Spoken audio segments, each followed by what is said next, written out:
Shalom, shalom, 14 de Reshvan, 5.784, a contar da criação, 29 de outubro de 2023, da Era Comum, à tarde com a Torá, trazendo a Parashá da semana e as suas leituras diárias. Hoje é o primeiro dia para o Shabat, é o primeiro dia da semana, então hoje nós estamos iniciando uma nova Parashá, uma nova porção dos estudos da Torá. Estamos aí na nossa Parashá, Vayerá, que significa e ele apareceu. Então, amados, nós estamos aí iniciando a nova porção. Esta nova porção nós teremos pela frente 147 versículos para estudarmos. Estamos no capítulo 18 de Bereshit, Gênesis, e vamos até o capítulo 22 e o verso 24 nesta semana sobre Vayerá, e ele apareceu. É o primeiro dia para o Shabat, é o primeiro dia em que nós estamos aí já nos preparando para o sagrado dia do Shabat. Então, por isso, a conexão com o Shabat é importante, porque nós vamos fazendo do nosso dia a dia realmente dias especiais. E aí quando chega o sétimo dia, nós adentramos no sagrado dia do Shabat.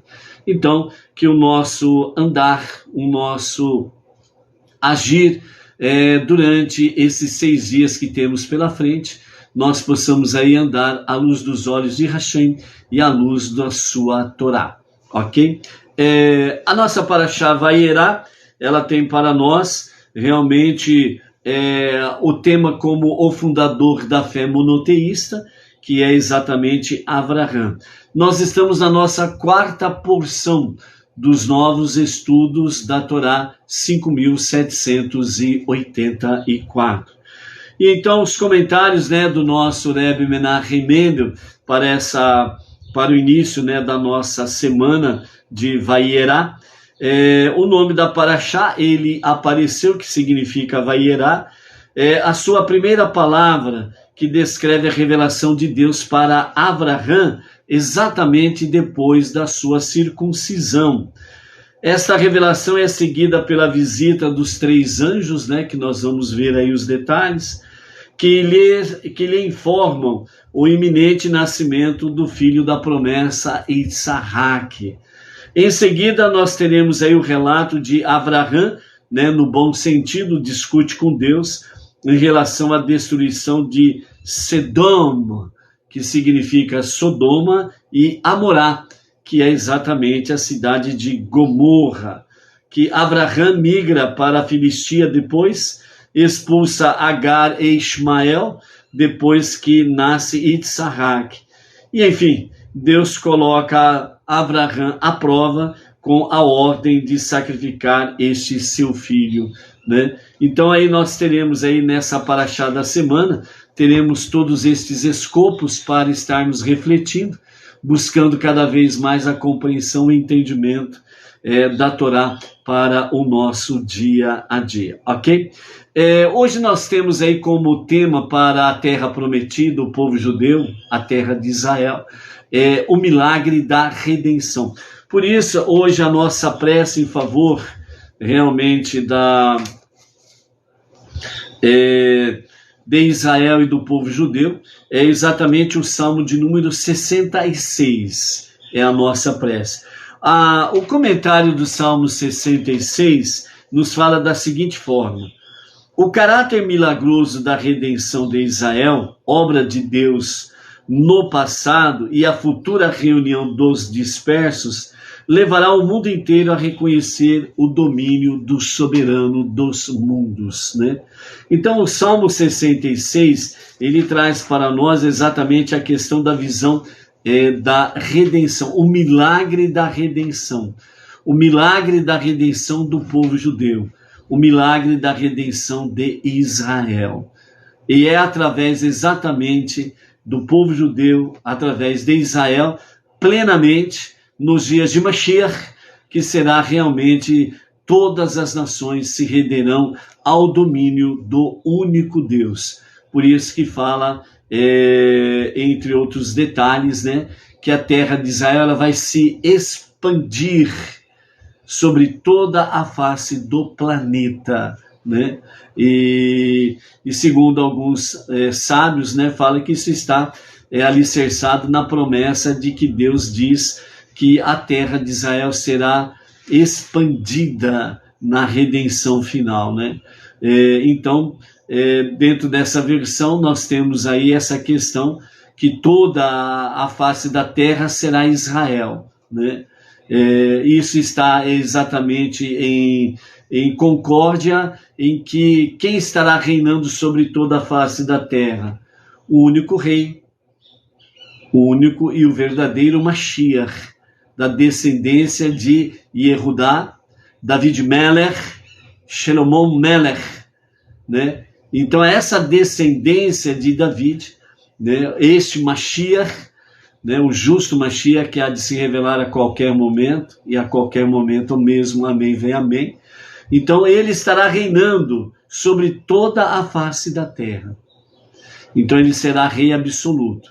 Então é um rei humano e judeu, que vem da linhagem exatamente de Yehudá, de David Melech e Shalomon Melech, ok? E vem através de uma descendência verdadeira, lógica, através destas gerações que foram realmente perpetradas através de um relacionamento entre o Yehudá e a sua mulher, né? Que foi o caso de Tamar, e depois tivemos David Melech e depois Shalomon, que vieram exatamente dentro desse relacionamento, ou seja, a genealogia que vem pelo sêmen do homem, né?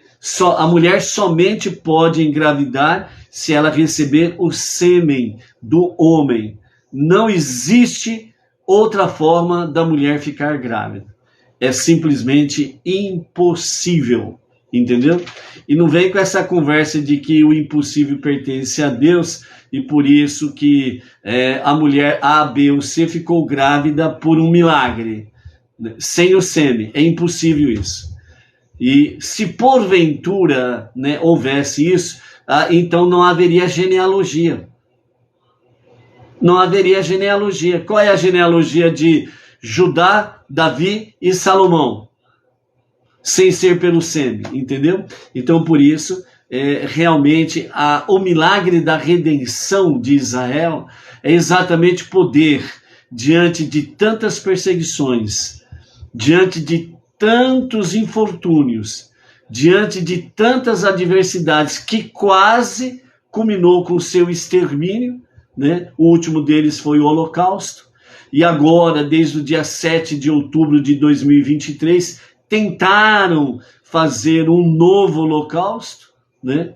Apenas fizeram, infelizmente, uma extensão do holocausto, né? Porque realmente na história do povo judeu, infelizmente, entra esse histórico, né, desses ataques extremistas, terroristas, que culminaram realmente com mais de 1.000 mortos judeus, e de formas mais cruéis, né? E das formas mais cruéis que se poderia imaginar, né? Nunca podia se imaginar que no século XXI, né, no século XXI, pudesse haver uma atrocidade como essa que aconteceu no dia 7 de outubro de 2023. Por isso, simplesmente, né, é inadmissível que alguém, na sua sã consciência, venha defender o grupo terrorista Hamas e os seus associados, os seus asseclas, né? Assassinos, realmente, que aqueles que apoiam são assassinos indiretamente, mas não deixam de ser assassinos. Quem viu, né, a reportagem, né, várias reportagens aí a respeito dos túneis que os terroristas fizeram sob a faixa de Gaza. Tem um especialista que diz que pode haver até 2 ou 3 andares de túneis ali debaixo da faixa de Gaza. E isso pode realmente comprovar devido às declarações dos terroristas que falaram que tem cerca de 500 quilômetros de túneis, num pequeno faixa de terra, né? Que a sua expansão lateral, a sua largura, não ultrapassa 40 quilômetros. Não ultrapassa 40 quilômetros. Como que vai ter 500 quilômetros de túneis, ok? Por exemplo. Né? Então, segundo um dos especialistas ouvido pelas reportagens, pode, se for verdade o que eles disseram, pode acontecer sim, que os túneis eles têm 3 níveis, e aí sim pode chegar a 300, 400 quilômetros de túneis, sem sombra de dúvidas, ok? E também a própria reportagem, né? As mídias, as grandes mídias aí que não são nada favoráveis a Israel, mas trouxeram uma reportagem aí dizendo que realmente os túneis são para os terroristas, lideranças e seus familiares. Porque, segundo o cálculo deles, as bombas de Israel não conseguem atingir esses túneis. Pode atingir o primeiro andar, mas o segundo e o terceiro andar não vão atingir. Então é onde que eles se protegem, se escondem, guardam os seus armamentos, suas bombas e companhia limitada para atacar Israel. E como diz também os próprios especialistas, ouvido pelas vários canais de televisão, não vamos fazer propaganda nenhuma aqui. Se você quiser saber disso que nós estamos falando, é só você procurar as reportagens do último fim de semana, você vai encontrar aí, né? As mídias não merecem propaganda, porque sempre trazem notícias deturpadas contra Israel. Então nós não vamos fazer propaganda aqui da rede de televisão A, B ou C, ok? Por isso que nós não estamos falando dos nomes. E se você quer tirar dúvidas se nós estamos falando a verdade ou não, aí você pesquisa aí pela internet os canais, ok? E então, vejam bem, um dos especialistas ouvido aí num desses canais aí, eles falam que os terroristas e os seus familiares, eles reservam os túneis para poder abrigar e proteger a eles e os seus familiares, certo? E é por isso que realmente são ali. E nessa mesma reportagem, né, segundo os especialistas, eles disseram que esses túneis eles podem ter custado em torno de $1 bilhão. Em torno de $1 bilhão. Isso não veio do nada.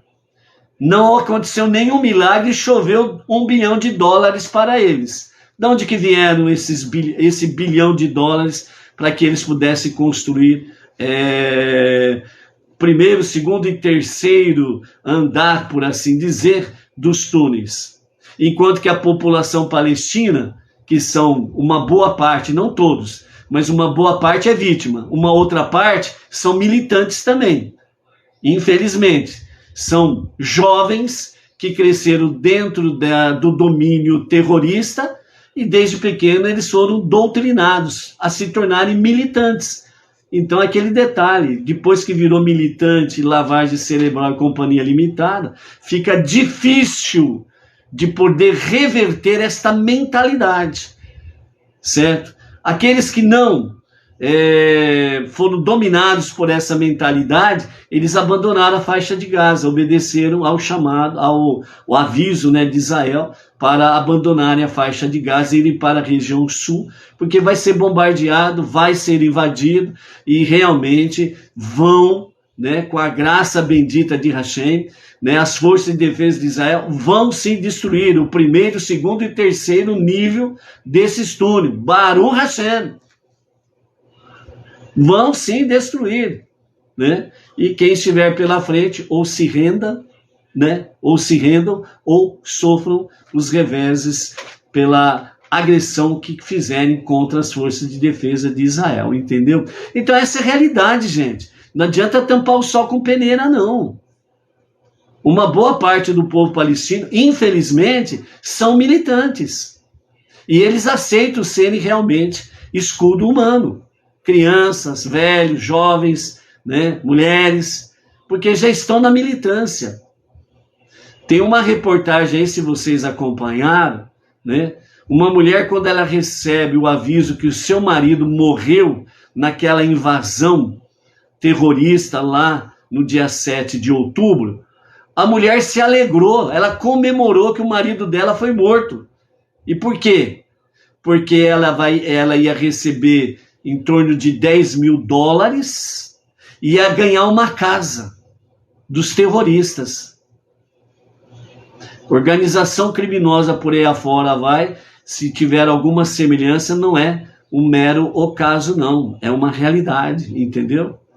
É uma realidade. Então a mulher comemorou a morte do marido, agora ela vai ganhar $10.000 e vai ganhar uma casa nova para morar. Entendeu? Por que as pessoas se tornam militantes também? Não é à toa, não é de graça, não. Tem interesse, ambição, entendeu?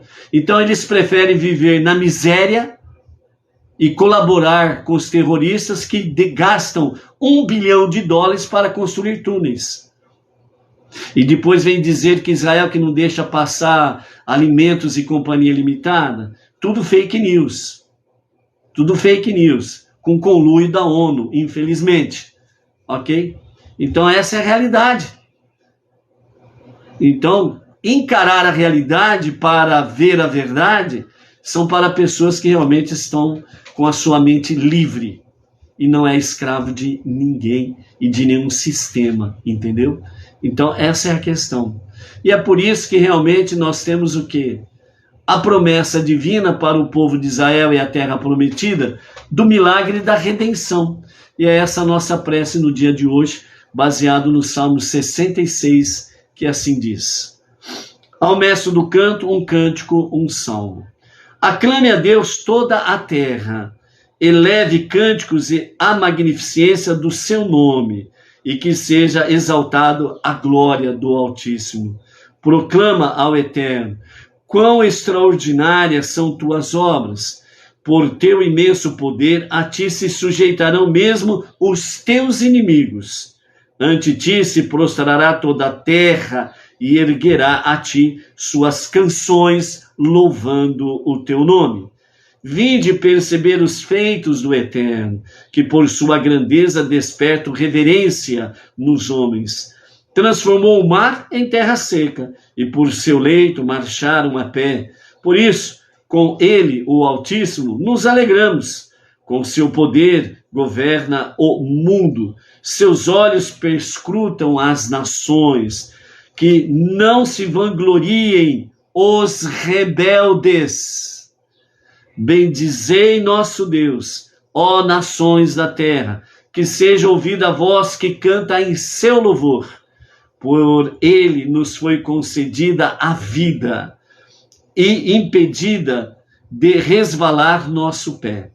Pois nos submeteste à provação e nos purificaste, como se refina o teor da prata. Prendeste-nos em uma rede, sobre nós derramaste angústia. Ao jugo de homens perversos nos submeteste, fizeste-nos passar por fogo e água.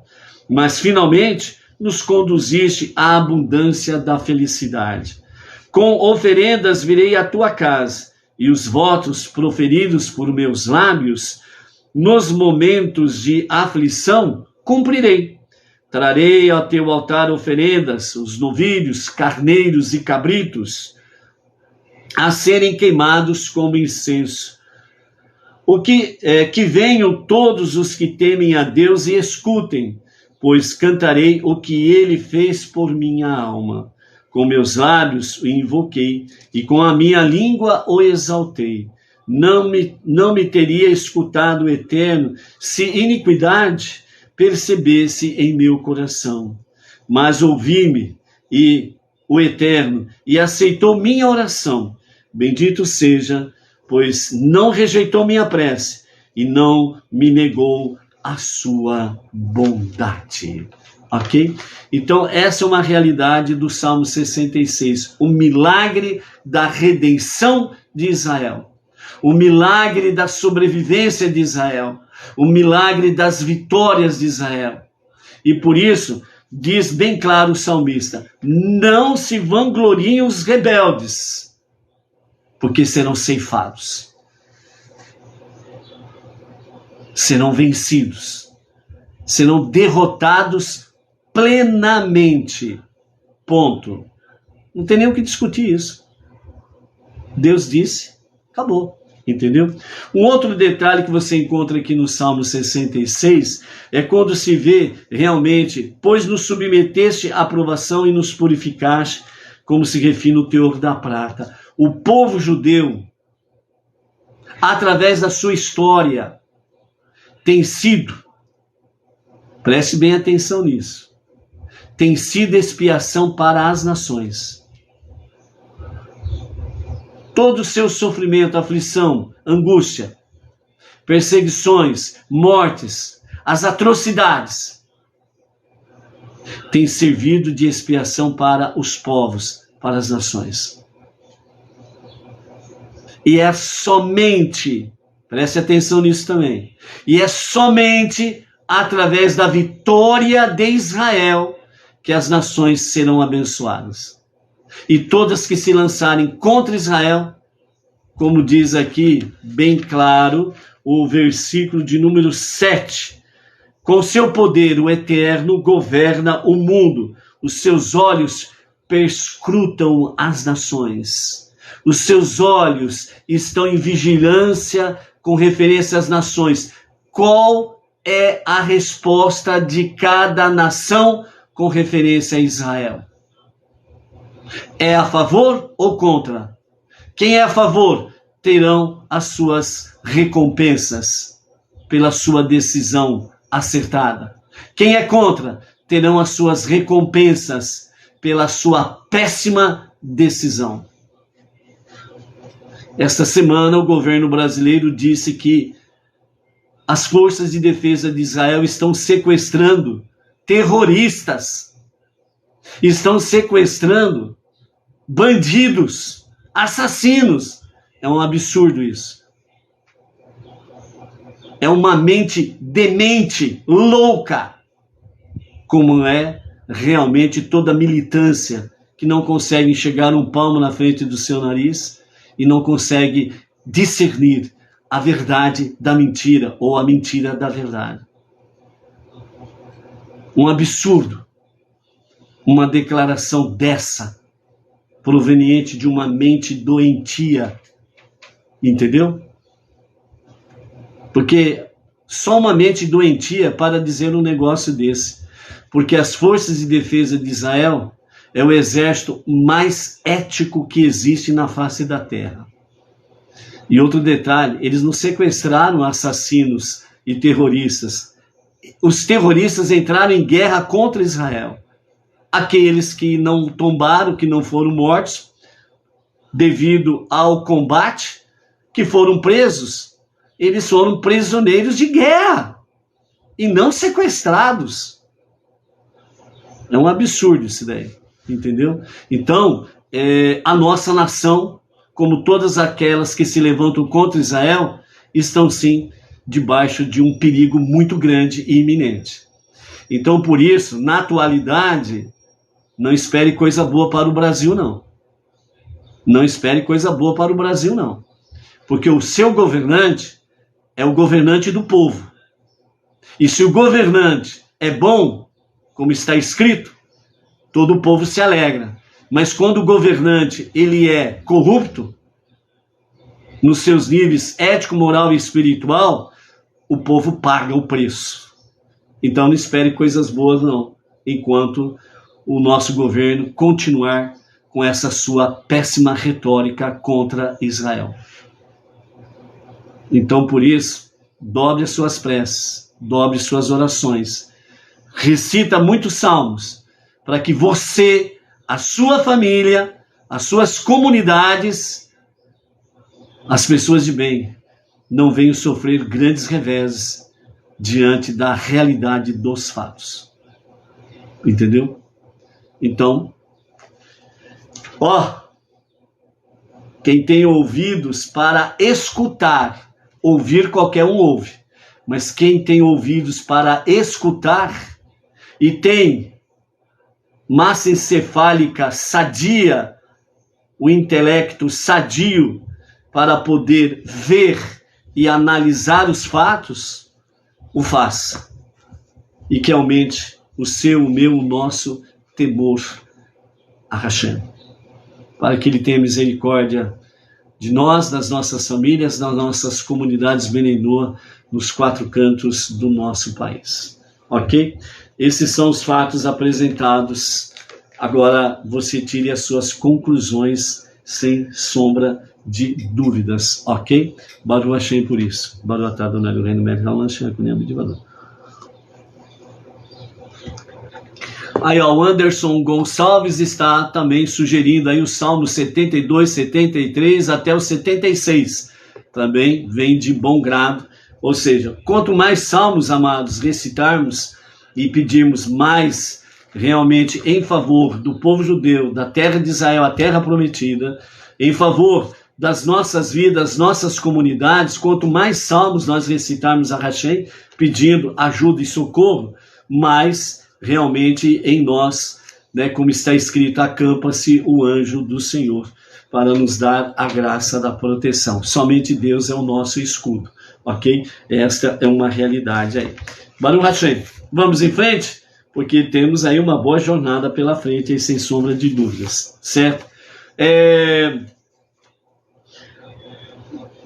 Bom, vamos deixar para o final a palavra do nosso Rebbe, né? Já falamos sobre a questão de Israel, sobre o nosso Rebbe, quando o passado se torna presente, né?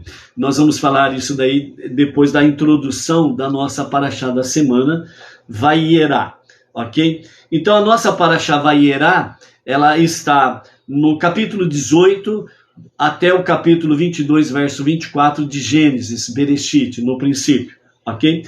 Nós temos aqui no total 147 versículos para refletirmos durante a semana, sem sombra de dúvidas aí, ok?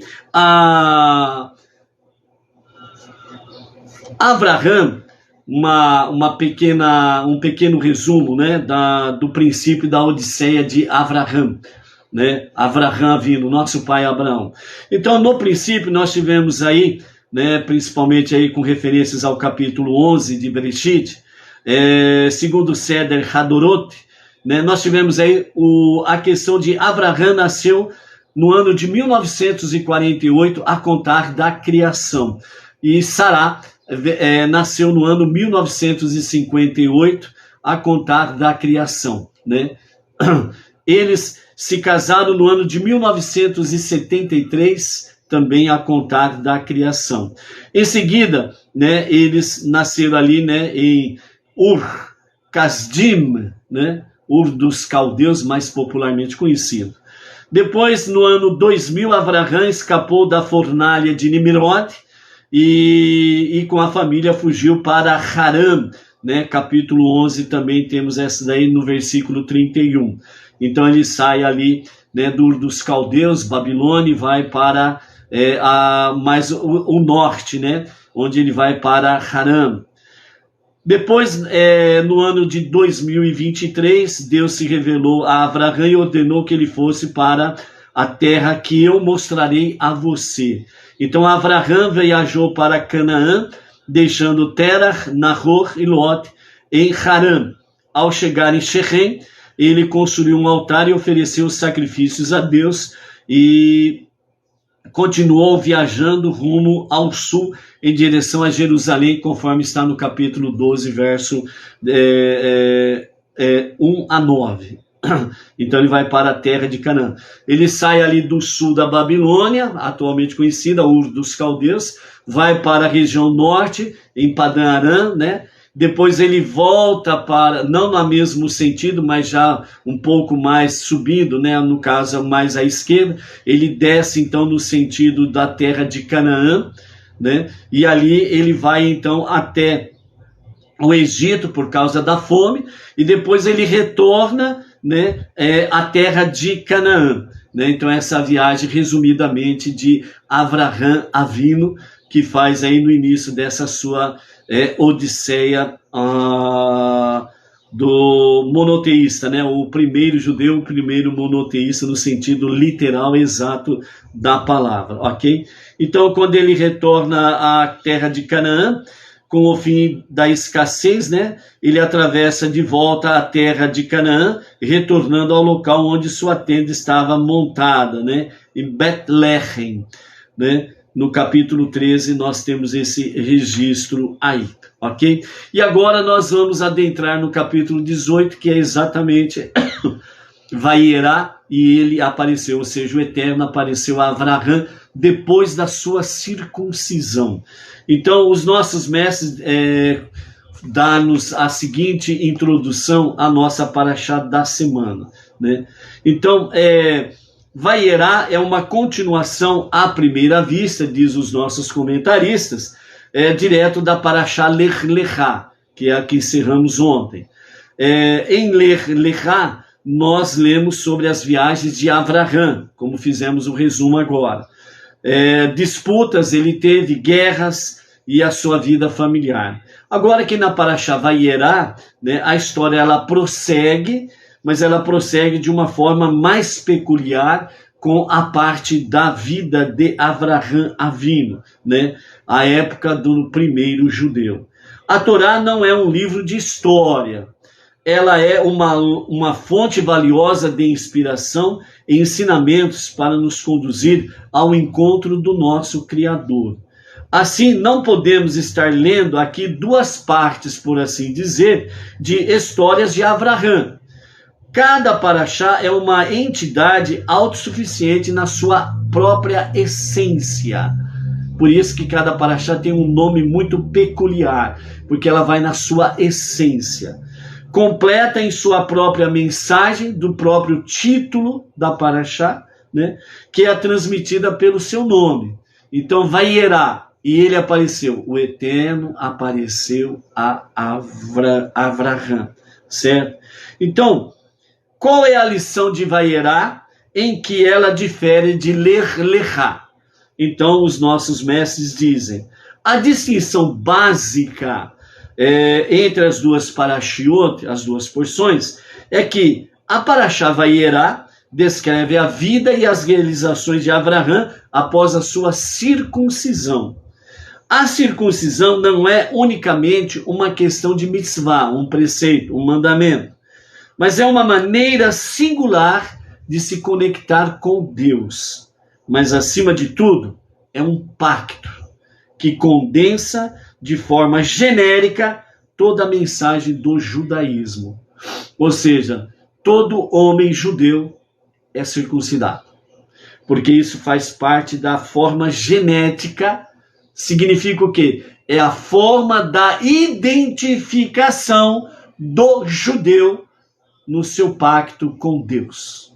Por isso que o judeu é uma mitzvah, é um preceito, um mandamento, né? E é onde que nós vimos aí realmente Deus marcando na carne do judeu realmente o pacto dessa aliança entre o homem judeu e Deus, ok? Por isso que a circuncisão ela é uma obrigação judaica e não é uma obrigação para os não-judeus, ok? O homem judeu que queira fazer Brit Milá, ele precisa estar sob a direção de um rabino presencial.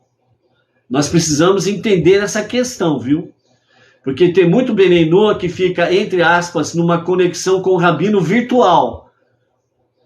E aí então ele diz para o rabino virtual, eu quero fazer circuncisão. O rabino fala nas entrelinhas, ele não fala diretamente. Não tem problema, é só você vir aonde eu estou e eu faço a sua circuncisão. Ou seja, no termo, qual é a mensagem subliminar nisso? Pagando bem, que mal tem, eu faço. Eu faço a sua circuncisão.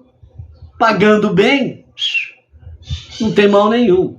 Ou seja, nós precisamos entender, como não-judeus, a nossa composição como não-judeus, o nosso chamado como não-judeus. Então nós precisamos tomar cuidado com essa questão. Muitas vezes um Benei Noach, ele acha que é obrigado a fazer a circuncisão. E eu quero fazer. Fica que nem aquela criança teimosa que a mamãe ou o papai disse para quando ele pediu o docinho, e o papai e a mamãe falou para ele, não, agora não é hora. E ele começa a bater o pezinho e falando, eu quero.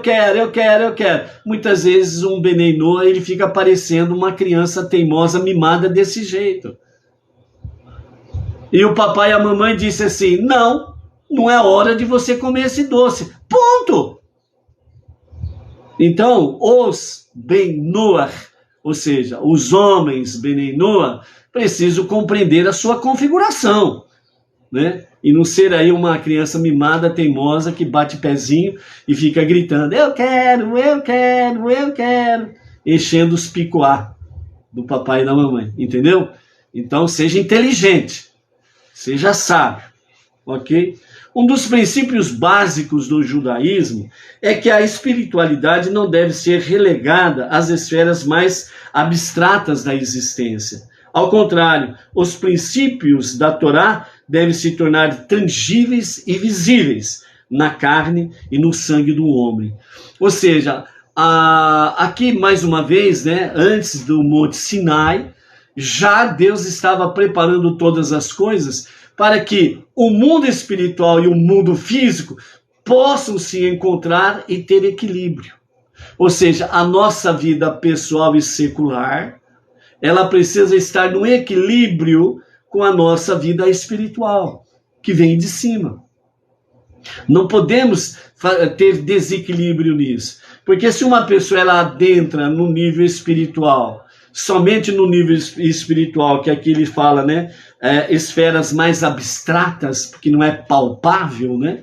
Então ele fica naquela esfera espiritual, então ele cruza os braços. Deus faz tudo. Eu não preciso fazer nada. Como ensina certos segmentos religiosos. Ele faz tudo para mim. Ele fez tudo por mim. Eu não preciso fazer nada. Entendeu? Aí fica o quê? Ele fica com uma fé cega, uma fé ignorante, uma fé estúpida. Porque ele cruza os braços e simplesmente acha que Deus tem que fazer tudo para ele. E não é assim. E mais uma vez nós estamos vendo aqui e vamos ver aqui no dia a dia com Avraham Avinu, que o mundo espiritual e o mundo físico precisam se encontrar para ter equilíbrio. E a mesma coisa se refere a cada um de nós.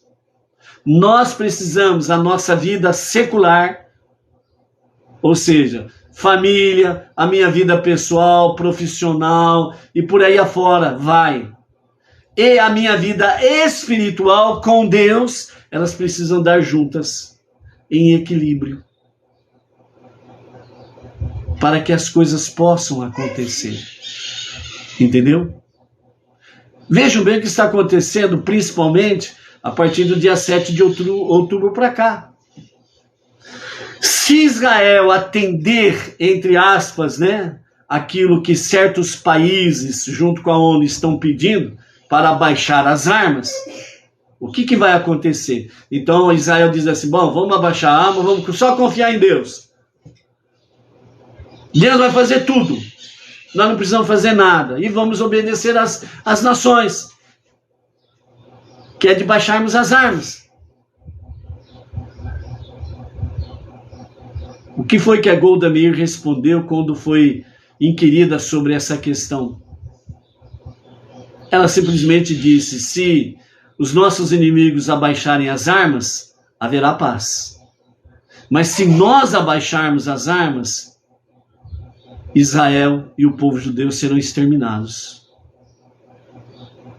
Ou seja, se a nossa vida secular ela não andar em harmonia com a nossa vida espiritual, com Deus, vai ter desequilíbrio. E aí, realmente, a ruína é completa.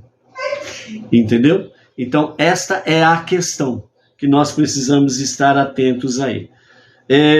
O pensamento racídico rejeita a ideia do abandono à fisicidade em nossa busca pela espiritualidade.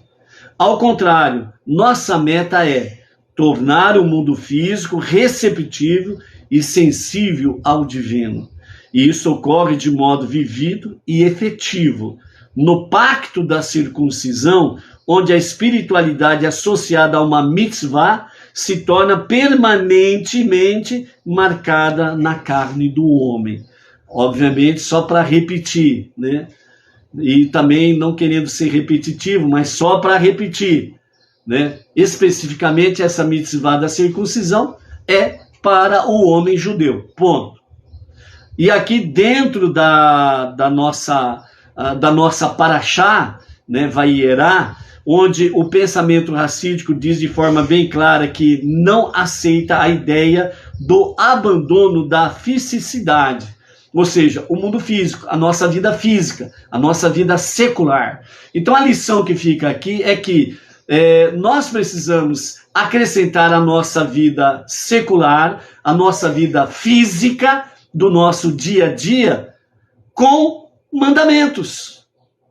E nós temos, basicamente, as 7 leis de Noah e as suas ramificações para os Benei Noah. Alguma coisa a mais, com a devida orientação rabínica, de acordo com a orientação rabínica da Torá, nós podemos acrescentar alguma mitzvah a mais, certo? Mas tem que ter a orientação rabínica, sem sombra de dúvidas.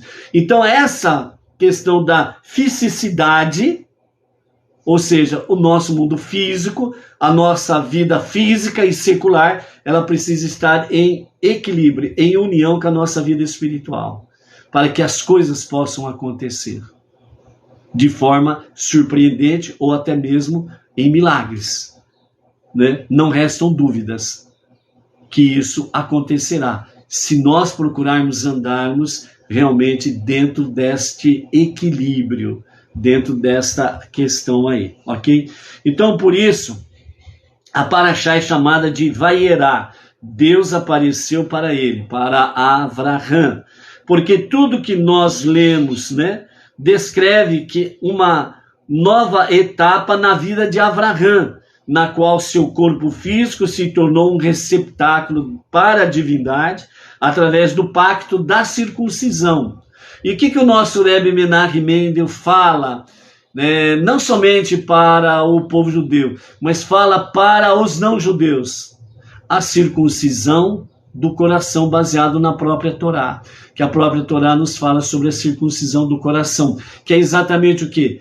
Remover toda e qualquer carnalidade, materialismo. Por isso que a nossa vida espiritual e física, no equilíbrio, nós vamos ter constantemente a nossa luta contra a questão da mundanalidade, da fisicalidade, do materialismo e coisas pertinentes a estas questões. É uma luta diária que nós enfrentamos, sem sombra de dúvidas. Então, por isso, nessa nova etapa da vida de Avraham, ela corresponde quando nós abraçamos o monoteísmo com fundamento judaico e orientação rabínica. Nós começamos a redirecionar as nossas vidas diante de um monoteísmo muito mais fundamentado, muito mais embargado com verdades bíblicas e permanentes e eternas. Então, o nosso caminhar, ele precisa ser realmente cada vez mais dentro deste equilíbrio. Por isso que a lição, como descendentes de Avraham, a presença de Deus é muito evidente em nossas vidas. Por essa razão, e até que até mesmo as crianças se sentem naturalmente atraídas a beijar, né, a Torá, a beijar Mezuzá, a beijar, né, o Tzitzit, né, e assim os livros sagrados, que nem os livros de preces, né, o nosso Sidur, por exemplo, né, você tem um Sidur aí, né, essa é a edição anterior. Então, normalmente, o que acontece? Quando se termina de fazer as preces, normalmente, como todo judeu faz, né? Beija o livro, porque o livro é sagrado. Porque aqui tem o nome do Eterno. Então, você não pode tratar esse livro de qualquer forma. Você não pode pegar o seu Sidur e simplesmente você acabou de fazer suas preces, então você joga lá adiante lá. Ou então você chega em qualquer lugar, deixa em qualquer lugar. Você abandona o seu Sidur. Bom, eu só vou usar de noite, eu só vou usar amanhã, que não sei o que lá. Aí você coloca em qualquer lugar, você joga em qualquer lugar. E tem aqueles ainda que deixa em qualquer lugar, e ele só vai pegar daqui uma semana. Quando ele vai para a comunidade ou para a sinagoga Beninu celebrar o Shabat. Aí quando ele pega o seu Sidur, então ele normalmente faz o quê? Ele tira a poeira. O seu livro, ele pode estar assim, ó, bem gasto, né? Bem gasto, porque você manuseou. Quando você não vai mais usar, você precisa guardar ele num lugar realmente que você possa dizer, é um lugar nobre de se guardar um livro sagrado. Ou você deixa lá na estante, junto com os demais livros, não tem problema nenhum. Entendeu? Ou então você pode ir lá no fundo do seu quintal, você faz um buraco, certo? E você pode enterrar lá o livro. Ponto. Você não pode jamais queimar um livro sagrado. Você não pode queimar nenhuma literatura realmente dos estudos da Torá e Companhia Limitada. Tem que ser preservado. Ok? Então, se você tem um quintal legal no fundo da sua casa, você vai lá, faz um buraco legal, né, fundo, e enterra lá. Né? Deus queira que Mashiach se revele a qualquer momento mesmo, amém, vem amém. Mas, vamos pegar a história passada, né? Trazendo o passado para o presente, como diz o nosso Rebbe aí, né? Em vários e vários lugares no mundo inteiro, existem escavações que através das décadas, milênios e Companhia Limitada, vem lá e descobre o quê? A presença judaica em determinado lugar, porque encontraram utensílios e livros que estavam ali enterrados. Isso mostra o quê? Por aqui passou judeu, ou um povo judeu, ou família judia, etc. e tal. Né? Então, você tem o seu Sidur Beninu, você sepulta ele lá na terra, né? Daqui a algumas décadas, alguém vai fazer uma construção, encontra lá, vai ver, fala, puxa, teve Beninu por aqui. Mesmo você já tendo partido algumas décadas, você ainda continua testemunhando da presença divina, entendeu? É preferível que Mashiach venha antes, não é verdade? Baruch Hashem. Então é isso daí, ok? Então esses são aspectos em que nós vamos aprendendo com Avraham Avinu. Ou seja, Avraham Avinu é aquele perfume agradável que por onde ele ia, ele espalhava monoteísmo. E como diz, né, a nossa introdução aqui, né, como descendentes de Avraham Avinu, nós precisamos, à semelhança dele, aonde formos espalharmos o bom perfume do monoteísmo com fundamento judaico e orientação rabínica, ok? Por isso, né, ao lermos a Torá, como Deus apareceu para Avraham, devemos nos conscientizar de que Deus também aparece para nós. A única diferença real é que Avraham foi dada a capacidade de ver isto com seus olhos.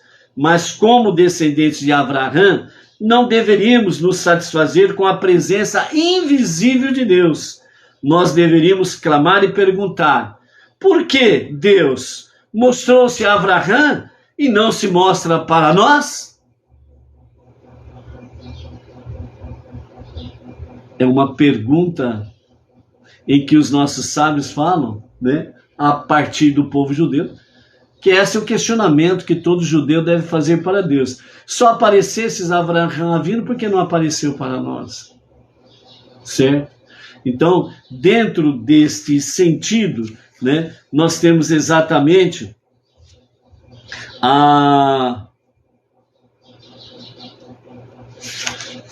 daqui a pouco nós vamos mostrar aqui, né,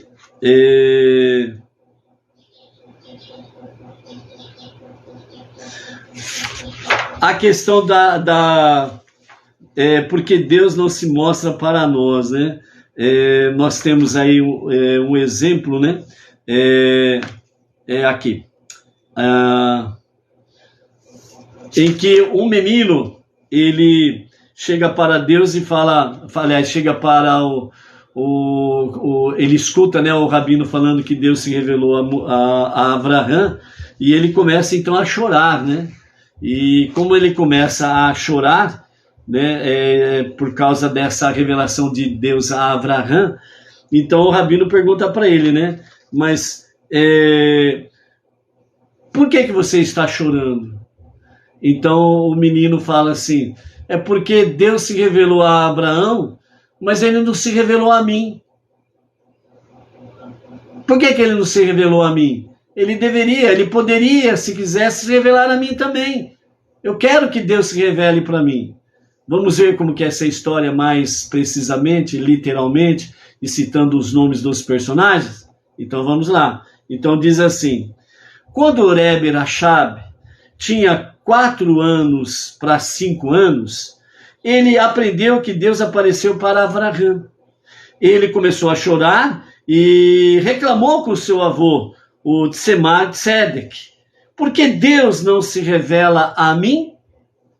Tzemar Tzedek respondeu: quando um judeu decide se circuncidar com a idade de 99 anos, que é o caso de Avraham Avinu, ele merece que Deus se revele a ele. Com 99 anos de idade, ele fez a circuncisão. O fato de o Rebbe anterior, o Rabi Yosef Yitzhak de Lubavitcher, tornar esta história pública é uma prova de que ela contém uma lição prática para a educação de todas as crianças, pois todas as crianças precisam aprender esta lição. Então, enquanto que no passado as crianças eram atraídas com prêmios materiais e recompensas, como escreve Rambam Maimônides, que as crianças deveriam ser incentivadas a observar a Torá e os seus mandamentos, como prêmios, né? E trazer para elas nozes, né? E etc. e tal. Hoje em dia, porém, os tempos mudaram e até mesmo as crianças pequenas pode ser ensinado o desejo por coisas espirituais, pela revelação divina, a ponto de sua ausência levá-las às lágrimas. Ou seja, hoje as crianças estão mais desenvolvidas, estão amadurecendo mais cedo e podem compreender mais cedo exatamente os recados de Deus. Por isso, sem sombra de dúvidas, amados, a educação infantil é muito importante nos dias atuais e principalmente para os Benei Noach. Os Benei Noach que têm filhos pequenos, dediquem educação para os seus filhos à luz da Torá, à luz das 7 leis universais e suas ramificações, né? E sempre com orientação rabínica. As nossas crianças, elas precisam aprender a semelhança do Rebbe Rashab, que quando estava com 4 para 5 anos, ele chorou porque Deus não se revelou a ele como se revelou a Abraham. É o desejo da revelação de Deus. É o estar em contato com Deus. As nossas crianças precisam aprender isso desde cedo, porque depois que ficam grandes e marmanjos, com todas as suas tortuosidades da vida, aí fica difícil de compreender a presença de Deus. E aí onde que muitas vezes a gente fica com certas perguntas absurdas sobre a questão de Deus. Então, por isso, a educação base, a educação infantil é importante à luz dos olhos de Hashem e à luz da sua Torá, ok? Então, essa é a introdução da nossa Parashá, né? Realmente muito profunda e muito preciosa para nós. Entrando na porção, nós estamos no capítulo 18, verso 1 a 14, nós temos aí os 3 anjos que se apresentam, né, para Abraham, né? Eles curam Abraham, né, porque ele estava ali há 3 dias da sua circuncisão, e o 3º dia da circuncisão é o dia mais dolorido, em que o paciente está. Então, é estado febril, dor, muita dor, etc. e tal. Foi exatamente nesse terceiro dia, segundo os nossos sábios, que os anjos de Hashem foram fazer uma visita para ele. E também ali anunciaram que Sará, ela daria à luz a um filho deles, né, para cumprir a promessa de Hashem. E aí onde que realmente Sará, ela ouve e ela dá risada, né? Não da mensagem e nem dos mensageiros, e nem de Deus, muito menos ainda. Mas ela dá risada dela mesma e do marido dela, né? Porque o marido já 10 anos mais velho do que ela, né? E ela já tinha passado o tempo da sua fertilidade, né? Então não tinha como, né? Então, na linguagem simples e para entendermos, né? O meu marido é velho e já não tem mais vigor para tal questão. E eu já passei do meu tempo fértil. Então, não tem como realmente nós termos um filho, né? Então, esse é o resumo simples da realidade, o porquê que Sará riu, né? Foi nesse sentido aí, ok? Então, segundo a Kabbalah, que os nossos mestres do Hassidismo traz para nós, existem, né, há 50 portões de compreensão espiritual, ou 50 portões de sabedoria.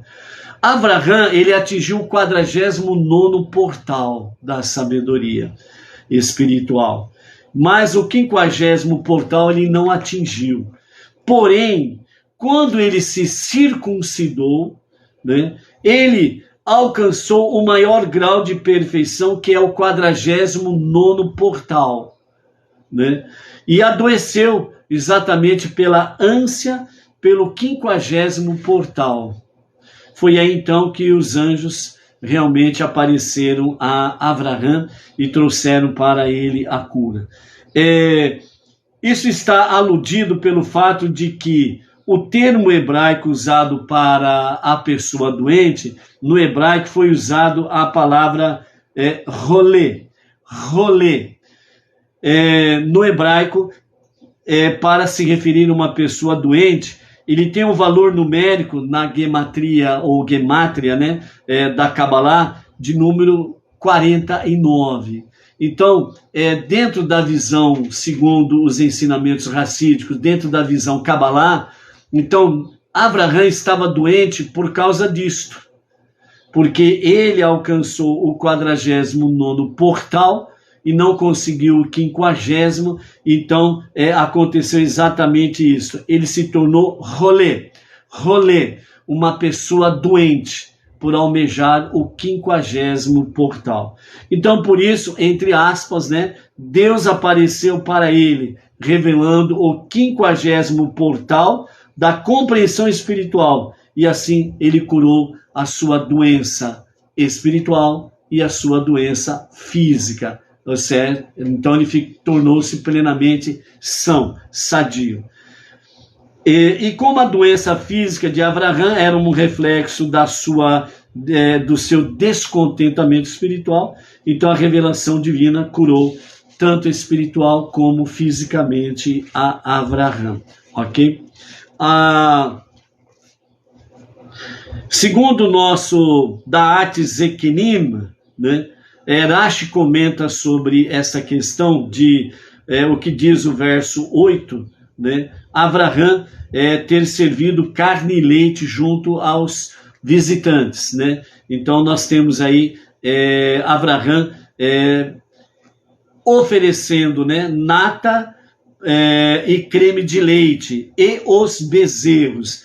Então exatamente nessa sequência, né? Leite e seus derivados e depois a carne, ok? Enquanto estava se preparando a carne, então Avraham ele ofereceu um pouco de nata e creme de leite para que os visitantes pudessem saborear. Nesse interim, no comer leite e seus derivados, até preparar a carne, ultrapassou o tempo mínimo requerido para que houvesse um intervalo. O judeu, quando se alimenta de leite e seus derivados, ele aguarda por volta de 1 hora para depois saborear a carne, ok? E se ele come carne primeiro, ele precisa esperar em torno de 6 horas para poder saborear alguma coisa de leite e os seus derivados. E como Avraham fez exatamente primeiro o leite e derivados, então foi necessário aguardar 1 hora para que houvesse então o servir exatamente da carne. Dentro desse aspecto aí, os nossos mestres trazem para nós, né, durante toda essa conversação, o que fala o verso 9. Então eles, os anjos, perguntaram, né, onde está a tua esposa Sará? Né? Então aqui, segundo Urashi, ele diz que a palavra, né, perguntou para ele, né? Então é falado aqui Elaiv. E essa palavra Elaiv, no original hebraico, ela tem pontos sobre a palavra Elaiv. Vários pontos sobre a palavra.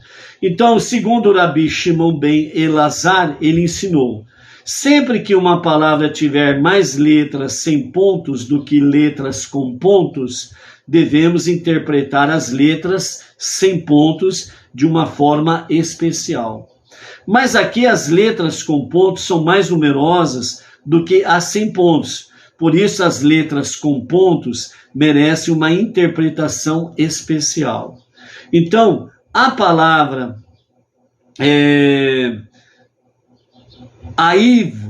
aio, né, significa onde está, no masculino, né? Onde está? Então as letras com pontos aqui sugerem que os anjos também perguntaram para Sará onde está Avraham. Isso nos ensina que uma pessoa deve sempre perguntar aos seus anfitriões, tanto sobre a sua esposa quanto o seu marido. Onde está? Certo? Então os sábios afirmam que, segundo o tratado Bava Metsiah, que os anjos ministeriais sabiam onde Sara estava, mas ainda assim perguntaram por ela, para demonstrar o quanto ela era modesta, a fim de torná-la querida por seu marido, né? Então aqui, segundo a tradição, era exatamente o quê? Né? O marido recebeu a visita de homens, então a mulher recatada, ela se reserva em outro cômodo da casa para que os homens estejam reunidos. É um costume judaico, bem como também é um costume do próprio Oriente Médio, ok? Então, nesse sentido aqui, os sábios falam que essa pergunta a ele, a Avraham, com referência a Sara, era exatamente para mostrar a modéstia da mulher judia, o seu recato, ok? Então, o Rabi Yosef Bar Hanina disse, eles perguntaram onde ela estava para lhe mandar o copo da bênção, ou seja, o copo de vinho sobre o qual é recitado a bênção após as refeições, né? Esforno comentou, os anjos perguntaram onde está Sará, sua esposa, porque o propósito de sua missão era informar a Sará de que ela teria um filho, né? Então, tem esses argumentos dentro da pergunta, né? Onde está Sara? Certo? Então, nesse sentido. Quanto à questão da alimentação fornecida aos anjos que se revelaram ali em forma de homens, isto sim é possível, mas Deus se revelar na forma de um homem, isto é impossível. Não porque é impossível para Deus fazer tal coisa, é porque não tem como Deus se revelar nesse sentido, dele materializar-se numa forma humana. Por quê? Porque Deus, o único soberano, criador, redentor e salvador, ele é En Sof, que significa, ele é sem limite.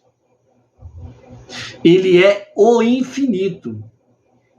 E não tem como ele se manifestar numa forma tão baixa como é o corpo humano, devido à sua própria ser sem limites, e bem como também a sua própria santidade, de se revelar num corpo humano, que é um nível muito baixo, realmente, o corpo humano. Então é por isso, a santidade de Deus e e ele, por ser infinito, sem limites, não tem como assim. Os anjos não, os anjos sim. Deus é que ordena os anjos realmente a se materializar na forma humana para cumprir uma missão já predeterminada por Deus, ok? E nesse caso aqui, os anjos tinham duas missões: avisar a Sará que ela teria um filho, e os outros dois para irem para Sodoma, onde Ló estava, para tirar Ló e a sua família, porque ali as cidades seriam destruídas, como veremos daqui a pouco nos próximos dias, ok? Então, dessa forma, né, foi servido a eles leite e seus derivados, e depois de uma hora o alimento à base da carne. Então, os nossos mestres falam que, na realidade, os anjos, eles fingiam que comiam e bebiam. Na visão deles, né, de Abraão, seus servos, a Sara, etc. e tal, eles viam como se eles estivessem comendo de fato, mas na realidade não, eles fingiam que estavam comendo, né? E dessa forma eles estavam demonstrando realmente, como diz, estavam correspondendo à hospitalidade de Abraão, ok? Então, quando eles anunciam para Sará que de fato eles teriam um filho e ela daria à luz um filho, então Sara riu, né?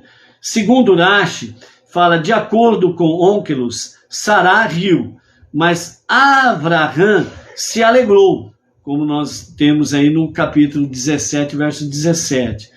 Avraham acreditou e ele se alegrou, mas Sará não acreditou, né? E ela riu.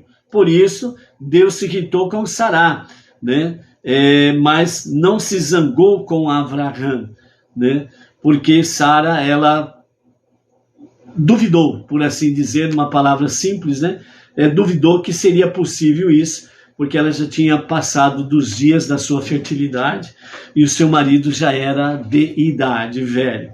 Porém, né, Narmânides, ele comenta essa questão que literalmente o significado, quando nós vemos aqui, né, o verso de número 11, onde diz assim, né,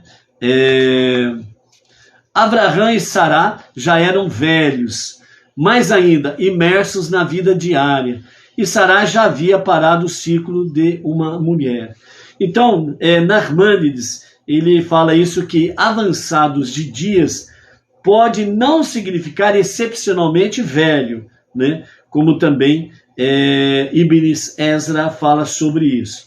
Ou seja, Abraham e Sara não eram, na ocasião, exatamente velhos, por assim dizer, se considerarmos a expectativa de vida daquela geração, que era uma vida longa, né? Estavam acima dos 120 anos, sem sombra de dúvidas, né? Ou seja, eles não deixaram nenhum dia passar de forma rotineira, mas sim imergiram totalmente em seus dias. Por isso, nos falam, já eram velhos, imersos na vida diária, que significa exatamente isso, que eles não deixavam nenhum dia ser uma rotina para eles. Cada dia para eles era um dia novo, era uma oportunidade nova de viver e realmente cumprir a missão de expandir o monoteísmo. Então, já eram velhos, imersos na vida diária, significavam isso, que cada dia eles viviam intensamente, certo? Viviam intensamente dentro desse aspecto da sua vida diária. O Zohar, o livro do Esplendor, diz, aqui se fala de perfeição espiritual, enquanto que no aspecto literal, o versículo está descrevendo a intensidade das vidas físicas de Avraham e Sara, né? Então, o Zohar traz o aspecto tanto físico como espiritual. Viver intensamente, sem sombra de dúvidas, ok? Então, nós temos aí, sem sombra de dúvidas, a nossa introdução e o nosso início, né, a nossa nova paraxá, né? Vaiera, e ele apareceu, ok? Para nós encerrarmos, então, uma palavra do nosso Rebbe Menachem Mendel, dizendo, quando o passado se torna presente. Mensagem do Rebbe com referência à guerra de Yom Kippur, né, em 1967. Então, assim como Yom Kippur é um momento em que o amor e a conexão de Deus com o povo de Deus são expressos, também Simchat Torá, a alegria da Torá, é um momento em que o favor e a alegria divina são compartilhados conosco. Contudo, retrocedendo a 50 anos atrás, né, em 1973, melhor dizendo, né, 1973, né, nós estamos em 2023, nós tivemos a guerra de Yom Kippur, né, na guerra de Yom Kippur. Retrocedendo dessa forma, nas palavras do nosso Rebbe, que é o foco, não para entender, pois não podemos entender os caminhos de Deus, nem devemos tentar fazê-lo, mas para obter orientação sobre como responder a isto. Com essa intenção, apresentamos trechos de Sihot, os discursos do Rebbe, que proferiu no dia anterior a Sukkot e no terceiro dia daquela festividade. Um momento em que o perigo e a tragédia da guerra foram sentidos de forma tangível, e ainda assim as palavras do Rebbe inspiram fé e confiança, orientação a cada um e também uma orientação à nação como um todo. A felicidade é adequada em tempos de batalha? Superficialmente é necessária uma explicação. Que espaço existe para um Farbrengen numa época em que os judeus estão envolvidos em batalhas? Né? O Farbrengen geralmente é no final do Shabat, onde vem os discursos racídicos, né? E é um momento de muita alegria, com vinho e com as histórias racídicas para o fortalecimento da fé e da confiança em Hashem, para a nova semana que está se iniciando. Uma explicação pode ser dada com base em um ensinamento do Baal Shem Tov, onde diz, Deus é a tua sombra à tua direita. Assim como uma sombra segue o movimento dos membros de uma pessoa, assim também Deus segue as ações do povo judeu, neste plano material. Nesse sentido, Zohar, o livro do Esplendor, ensina: os reinos superiores transmitem influência aos reinos inferiores, de acordo com seu estado. Se neste plano terreno o estado de uma pessoa é luminoso, a luz divina brilha para ela do alto. Se o seu estado for de tristeza, uma influência comparável lhe será concedida. Portanto, somos ensinados: sirva a Deus com alegria, porque a alegria de uma pessoa, ela traz a alegria do alto. Assim, a forma como podemos influenciar positivamente a situação nesses dias é através da alegria, porque a alegria rompe as barreiras, incluindo as barreiras geográficas que nos separam daqueles que estão em perigo. Nós estamos aqui, por exemplo, e as forças de defesa de Israel estão lá, em Israel, no Oriente Médio. Provoca revelações alegres do alto, pois na luz do semblante do rei está a vida. Quando muitos judeus se reúnem em um lugar, eles evocam a presença divina, como ensinaram os nossos sábios. A presença divina repousa sobre cada congregação de 10 judeus, o minyan.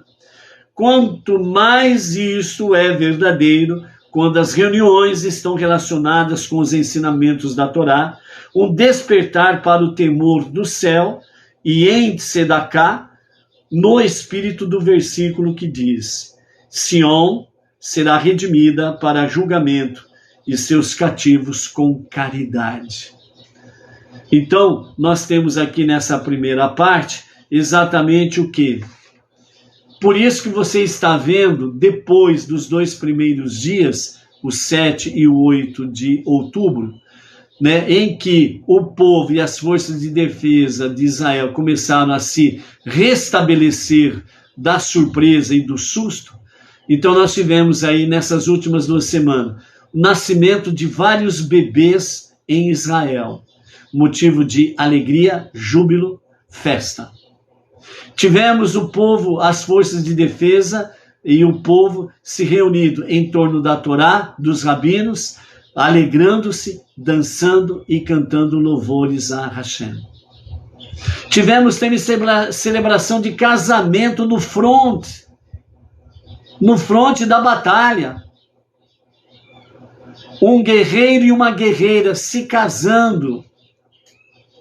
Tivemos casamentos em vários lugares em Israel, nessas últimas 2 semanas, porque a alegria de baixo atrai a alegria de cima.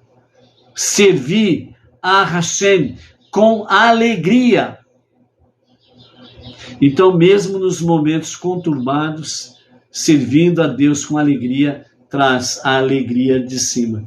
Por isso, né, na luz do semblante do Rei, o grande Deus, está a vida.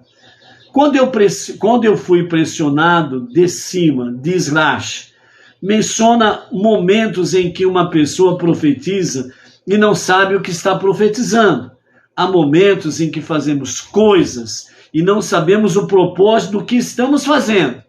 E depois vemos o quão oportuno foi aquele momento, foi aquele assunto.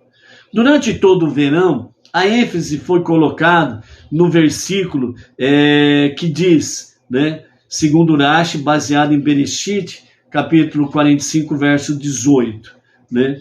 Da boca de crianças e bebês, tu estabeleceste a força para destruir os inimigos e aqueles que buscam vingança, né? Então, aliás, baseado em Terrilim, capítulo 8, verso 3, ok? Da boca de crianças e bebês, tu estabeleceste a força para destruir os inimigos e aqueles que buscam vingança. Por isso, o nascimento de bebês, a roda de louvor, adoração e gratidão a Hashem, a presença do rolo de Torá, né, as forças de defesa de Israel se envolvendo com mandamentos da Torá, né, trazendo exatamente essa questão de amor e alegria, né? Por que fui pressionado? Aliás, durante todo o verão, a ênfase foi colocada nesse versículo de Salmos número 8, verso 3. Da boca de crianças e bebês suscitaste realmente a força, o louvor, a adoração. Qual a finalidade? Para destruir os inimigos e aqueles que buscam a vingança. Tanto é que os terroristas, eles dizimaram famílias inteiras. Eles tiraram da barriga das mulheres grávidas crianças que não nascidas foram arrancadas à força pelos terroristas e decapitadas. Porque os terroristas, os que amam a morte, a destruição, eles não querem nenhum símbolo de vida. Por isso eles destruíram famílias inteiras, crianças, nesse objetivo maléfico. Uma conexão foi feita com o Maamar, intitulado Entregue por meu reverenciado sogro, Oreb, no ano de 5.687, em 1927, corresponde ao ano comum. E a ênfase que ele colocou na libertação que as crianças judias podem evocar através de sua devoção ao estudo da Torá. Por isso que é importante as crianças já estarem conectadas com o estudo da Torá desde cedo. Por que fui pressionado a falar sobre esta mensagem do Maamar entregue em 5.687? O conceito foi mencionado ocasionalmente, anteriormente, mas sem fazer uma grande campanha a respeito. Porque agora houve pressão do alto? Agora vemos que tais esforços foram necessários para destruir os inimigos e aqueles que procuram vingança. Quando os judeus são todos considerados justos, a Torá nos promete. Segundo Devarim, capítulo 21, verso 10. Quando você sair para a guerra contra seus inimigos, Deus, o seu Senhor, os entregará em suas mãos, e você capturará aqueles que eles levaram cativos.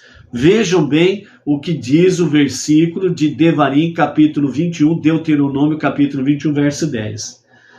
Quando você sair para a guerra contra os seus inimigos, Deus, o seu Senhor, os entregará em suas mãos. Os seus inimigos serão vencidos paulatinamente, repentinamente, de uma vez.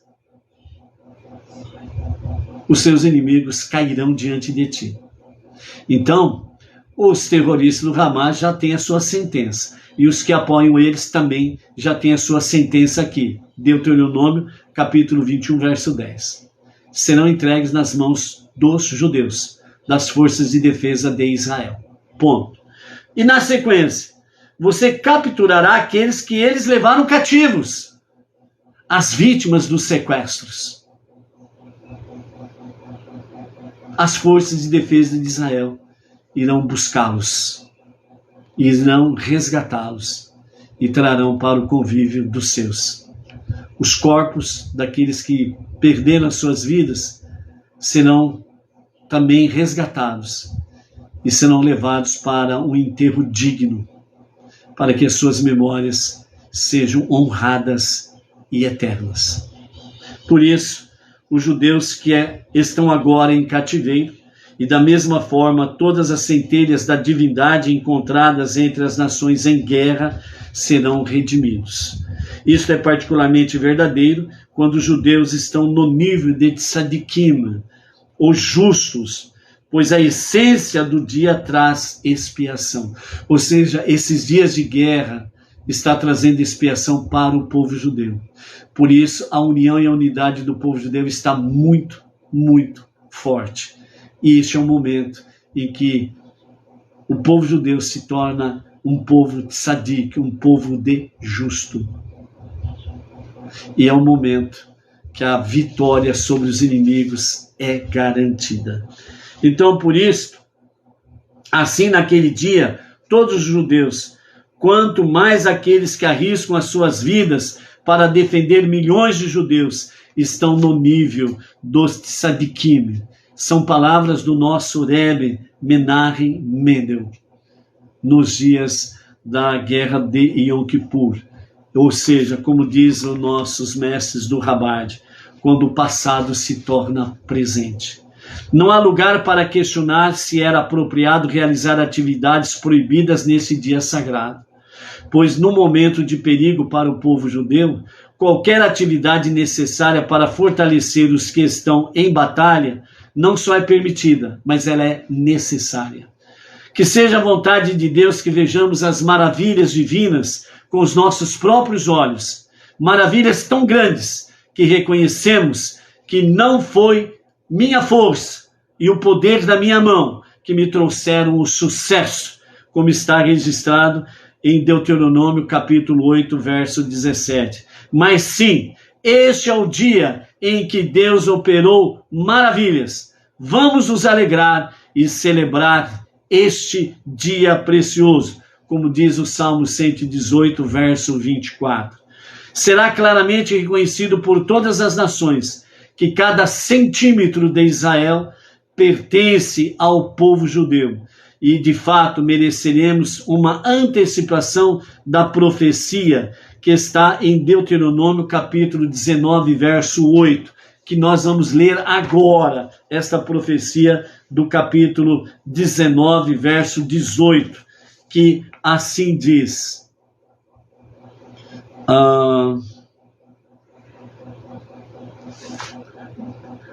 Capítulo 19, verso 8. Capítulo 19, verso 8 de Devarim, Deuteronômio. Então diz assim: e quando o Eterno teu Deus aumentar as tuas fronteiras, como jurou a teus pais, e te der toda a terra que diz que daria a teus pais, quando os guardares todos esses mandamentos que eu te ordeno hoje para cumprir, amando o eterno teu Deus e andando nos seus caminhos todos os dias, então acrescentará outras 3 cidades além destas. Lembra o que foi dito ontem? As 10 cidades prometidas ao povo judeu? Quando Yehoshua Josué adentrou a terra prometida, 7 nações foram conquistadas. Faltam 3. Estas 3 acontecerão exatamente nos dias de Mashiach, a redenção final. E aqui nós temos a promessa que Deus acrescentará naquele dia essas 3 nações, e a terra se expandirá, a terra de Israel há de se expandir mais e mais ainda. Então, existe uma lei que determina que na tarde de sexta-feira devemos provar as iguarias preparadas para o Shabat. Neste momento, pouco antes da era que será de plena tranquilidade e Shabat por toda a eternidade, teremos uma amostra do cumprimento da profecia de que Eretz Israel se expandirá e abrangerá toda a terra com a revelação do justo Mashiach a qualquer momento e a qualquer momento mesmo. Amém. Amém. Então, amados, quem segue o Deus de Israel, quem segue o Deus do povo judeu, vão participar desse evento glorioso, majestoso. Porque com a revelação do justo Mashiach,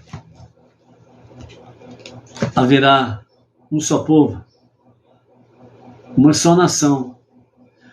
Outras pessoas por aí, sem o conhecimento, falam muitas abobrinhas. Mas a profecia está dizendo, haverá um só Israel. Haverá um só povo. Porque o rei Mashiach, ele estabelecerá nos 4 ventos do planeta o seu reinado, o reinado de Mashiach, o rei que governará sobre toda a face da terra. E todos os povos terão como sua bandeira a bandeira de Mashiach.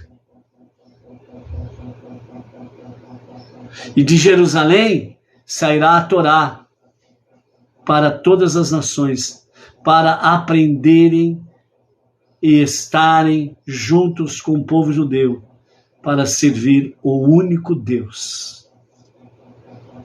Então, naqueles dias, porque são 1000 anos do reinado de Mashiach, naqueles dias haverá um só povo, porque haverá um só rei que estará reinando sobre todos. E por isso, a língua hebraica, ela será uma língua falada a nível universal. A semelhança do que hoje o inglês é a nível universal. Mas naqueles dias, o hebraico será a língua universal. Todos compreenderão. Mashiach, que se revele a qualquer momento, e a qualquer momento mesmo. Amém, amém. Peço aos amados preces em favor do nosso plantão desta noite, para que sejamos guardados como a menina dos olhos de Hashem, por que não? Né? E que seja um plantão tranquilo, sossegado. E amanhã, pela graça bendita de Hashem, estaremos aqui às 14h30, aqui pelo Facebook, às 14h30 para a nossa A Tarde com a Torá. Foi muito bom estar com vocês aqui nesta tarde. Shalom, shalom. Até amanhã.